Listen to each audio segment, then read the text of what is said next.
आज आपण हैदराबादी अंडा मसाला कसा करणार आहे हे बघणार आहोत। चला तर आता रेसिपीकडे वळूया।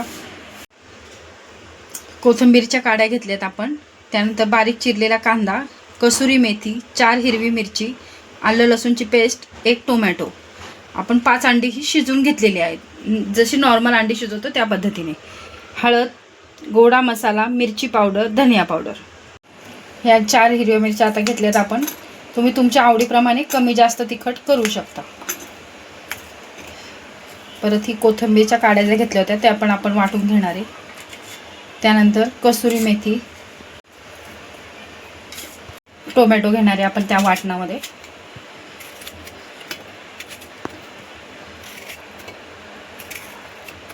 आता ह्या सगळ्याची आपण एक पेस्ट करून घेणार आहे। अशा प्रकारे आता आपण अंड्याचे एकाचे 2 असे करून घेतले, जे उकडलेले अंडे आहेत ती। कढई आपली व्यवस्थित गरम झाली आहे, खूपच गरम झाली आहे। त्यामध्ये आपण 2 चमचे तेल टाकून घेऊ आणि नंतर हा बारीक चिरलेला कांदा ह्यात परतून घेऊया। आपल्याला पूर्ण कांदा असं ब्राऊन नाही करायचा आहे। आता कांदा आपला व्यवस्थित मऊ झालेला आहे। आपण त्यामध्ये ही आलं लसूण पेस्ट टाकून घेऊया 1 चमचा।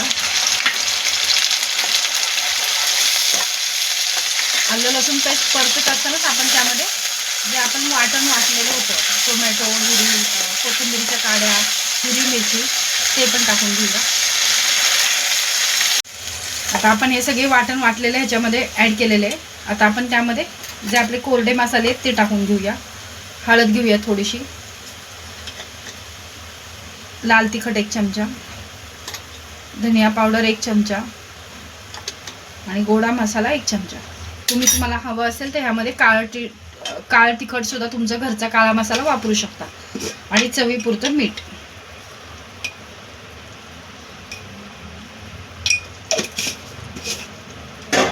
हे मसाले व्यवस्थित आपण आता ह्या सगळ्या वाटणामध्ये परतून घेऊया।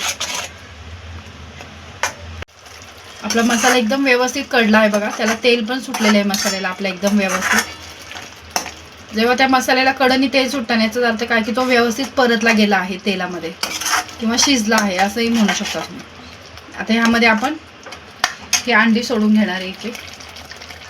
तुम्हाला हवं असेल तर तुम्ही ती अंडी हळद किंवा थोडीशी मिरची पावडर टाकून तेलामध्ये आधी फ्राय पण करू शकता। फ्राय म्हणजे पूर्ण परतून नाही घ्यायची, थोडंसं फक्त आपल्याला त्यामध्ये 2 सेकंदभर तळून घ्यायची आहे।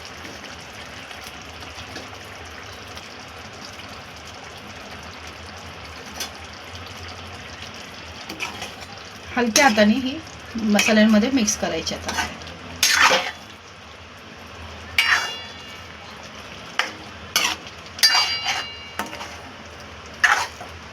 आता ह्यामध्ये तुम्हाला हवं तेवढं पाणी आपण ॲड करायचं आहे। तर मी ह्यामध्ये फक्त आपण जे मिक्सरच्या भांड्यामध्ये वाटून घेतलं होतं मसाला, त्या भांड्यातच अर्धं भांडं पाणी एवढं ॲड करणार आहे।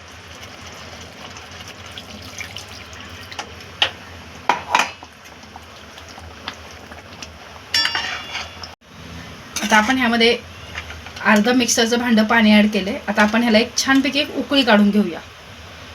आता आपली भाजी व्यवस्थित झाली आहे बघा, आता व्यवस्थित उकळी पण आलेली आहे। आता आपण ही काढून सर्व करून घेऊया। अशा प्रकारे आपला हैदराबादी अंडा मसाला खाण्यासाठी तयार झालेला आहे।